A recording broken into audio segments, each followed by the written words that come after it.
everybody, and welcome to History Faux Show, the show where we tell you everything about anything ever.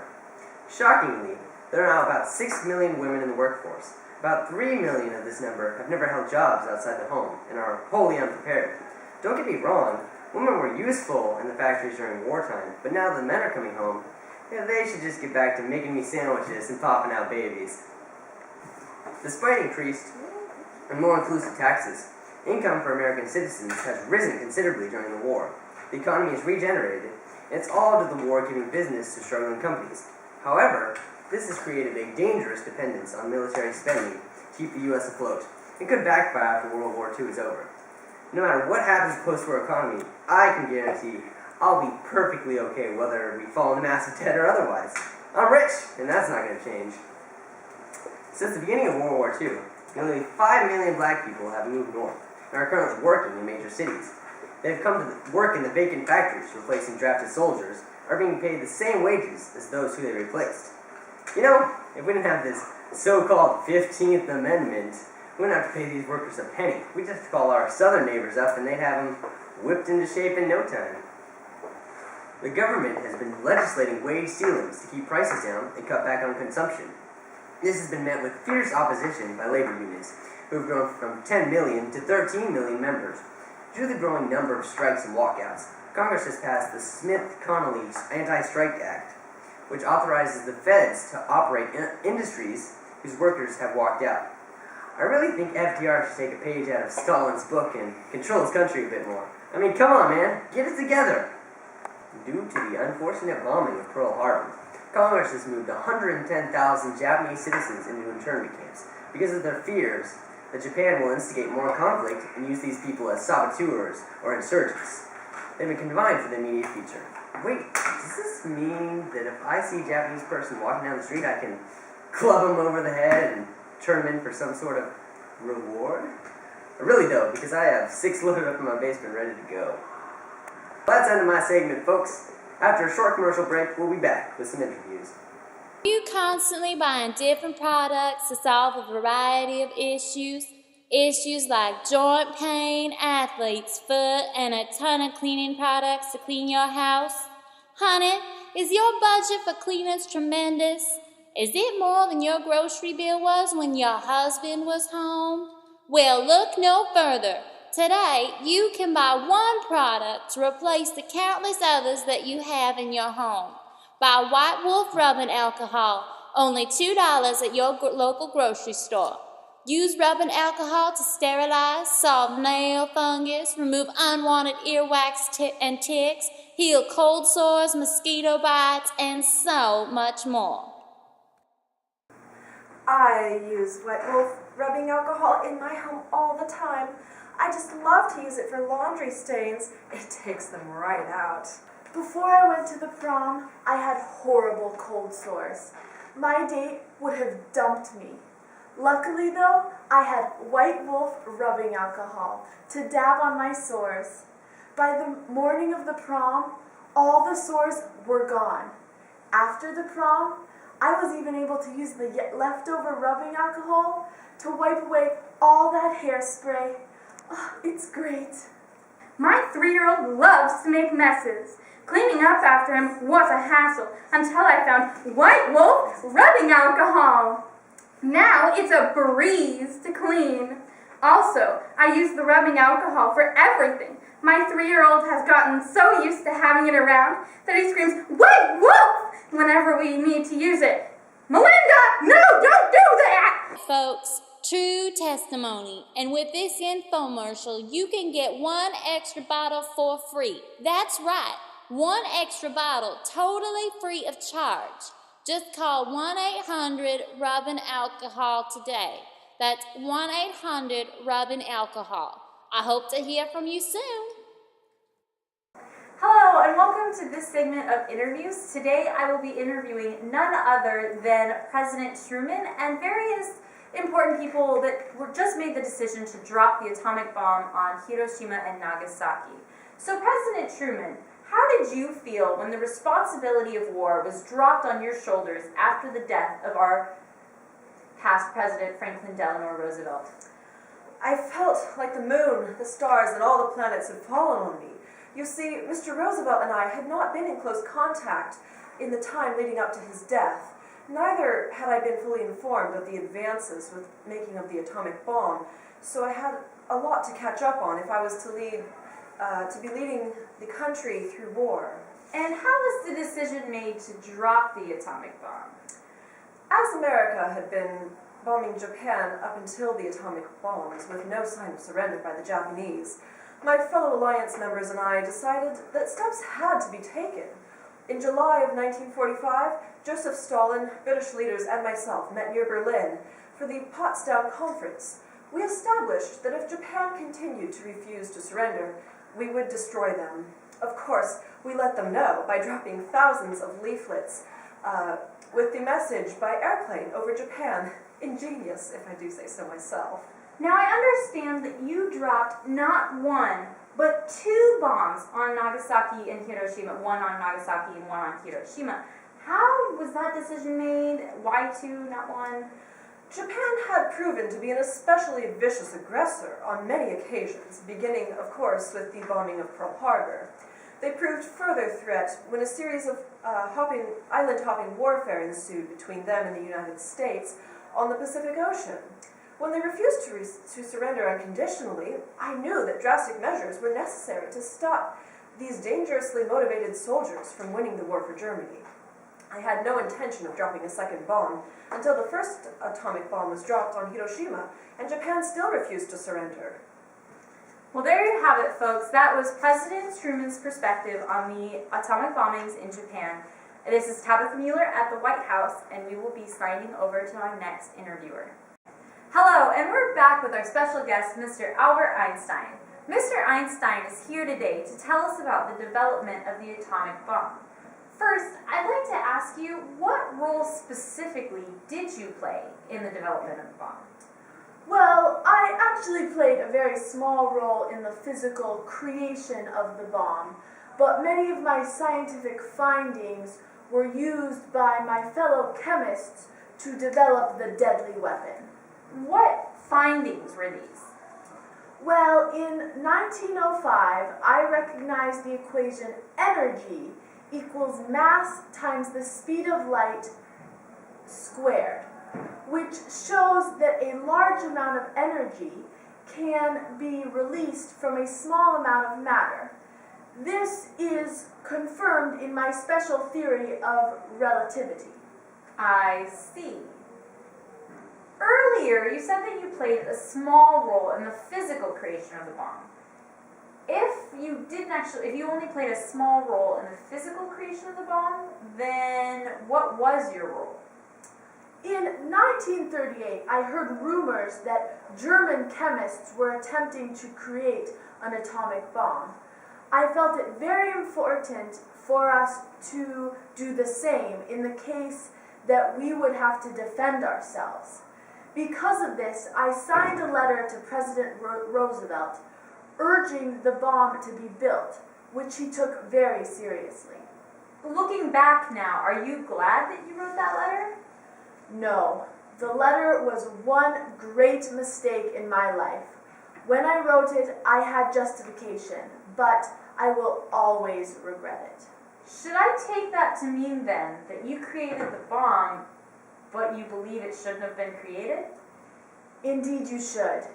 Even before the atomic bomb was created, I was concerned for the destruction it would bring. Destruction even more terrible than the present destruction of life. I urged the creation of the bomb to defend us against Germany. I am sure that President Roosevelt would not have had the bomb dropped on Hiroshima had he been alive, and I too have always condemned the use of the atomic bomb against Japan. Thank you so much for interviewing with us today. And folks, that was Albert Einstein's perspective on the atomic bomb. See you in the next segment. Hello, my name is Tabitha Mueller, and I am here in Japan interviewing none other than Hideki Tojo, Japan's illustrious general. During our interview, Hideki Tojo will be speaking Japanese. For the viewer's reference, please look at the bottom of the screen to see subtitles. Hideki Tojo, what was your opinion on the beginning of the Second World War? そうです。そして、あなたの髪の毛はとても綺麗です。そして、日本はとてもすごいです。そして、あなたの目はとてもうさぎじゃありません。そして、歯の髪の毛、そして歯のうさぎ、そして歯にゃうひゃうひゃうべどです。What was the hardest point of the war for you?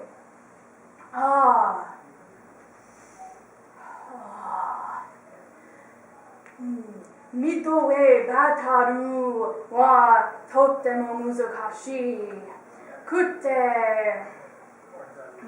バトンはいいです。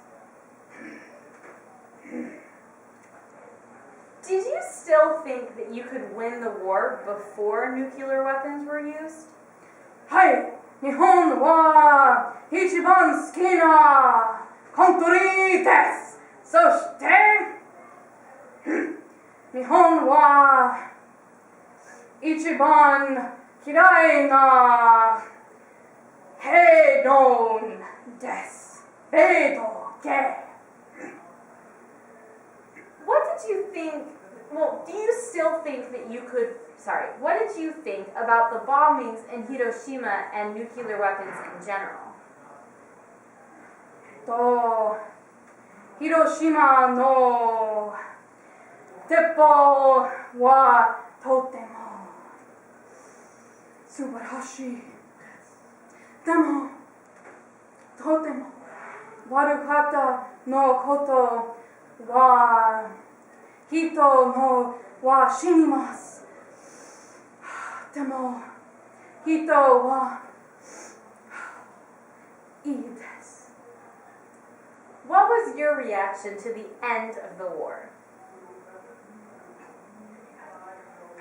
アメリカは勝ち目じゃないんです。そしてアメリカが大嫌い。そして日本は勝ちます。Okay then, folks. That was our interview with Hideki Tojo. Don't you worry, Ron. I'll never leave you. Do you promise, Jack? I promise. No, stop! I'm sorry, Rowan, but I have to help my country.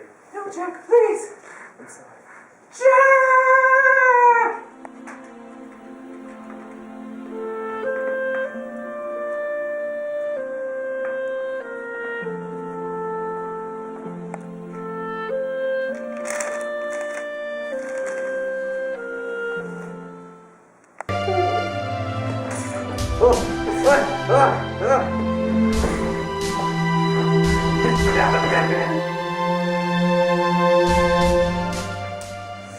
If you do not give $6 million to me in the next 20 days, your friend will die. Hey, Hitler!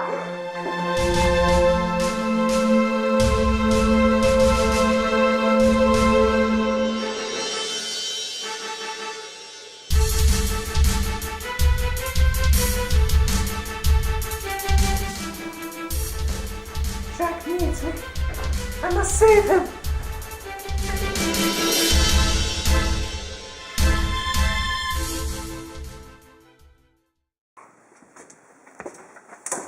Jack, it's you! Who is you? What?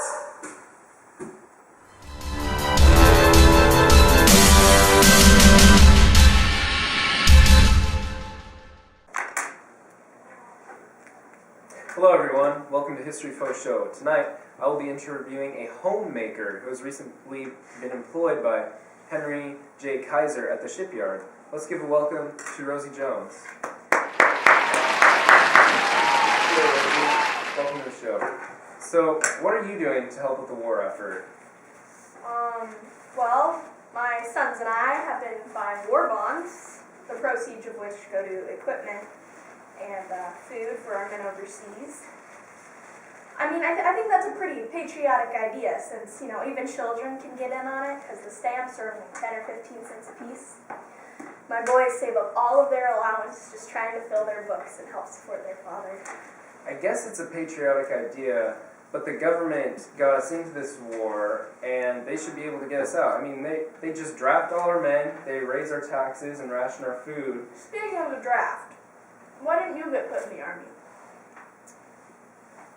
So how are the recent shortages of food affecting your family? Well, with the farmers sending their crops to Europe and the South Pacific, those of us at home are picking up the slack of what we can't buy in the supermarkets now, along with women all over America. I planted a victory garden in my backyard. Even with the rationing of meat and butter, we won't be running out of vegetables anytime soon.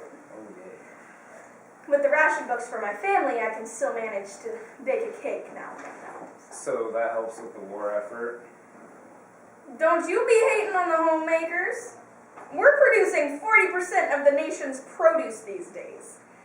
And it doesn't take into account the rabbits and chickens that we're also raising. Don't you wish there was actually a point to your job? Oh, there is a point to my job. That's to inform the American people about what's going on in this country. Speaking of jobs, there have been many women getting jobs lately, as weird as that sounds. You're not working, are you? Of course I am. I work at the shipyard. Like you said at the beginning of the interview. I just read out the teleprompter. But anyway, why on earth are you working at the shipyard? Pays better than working for the X-Time Only show. That is true. But women aren't supposed to be paid, are they? I mean, where's your husband? My husband was just deployed to France, leaving me at home. Working at the shipyard is my way of supporting the war effort as well as my family. With 3 growing boys, there has to be food on the table. All the time. I guess that's a viable excuse. Was your husband one of the men that stormed the beaches of Normandy? Yes, actually. He is part of the 29th U.S. Infantry Division, the one that took Omaha Beach. He was lucky to survive. Yeah, I heard they sustained massive casualties. Well, I've got to get going. My lunch break is almost over. Woman working, I can't deal with it. Well, folks, that's all for tonight. Thanks for tuning in. Watch us next week for another great show.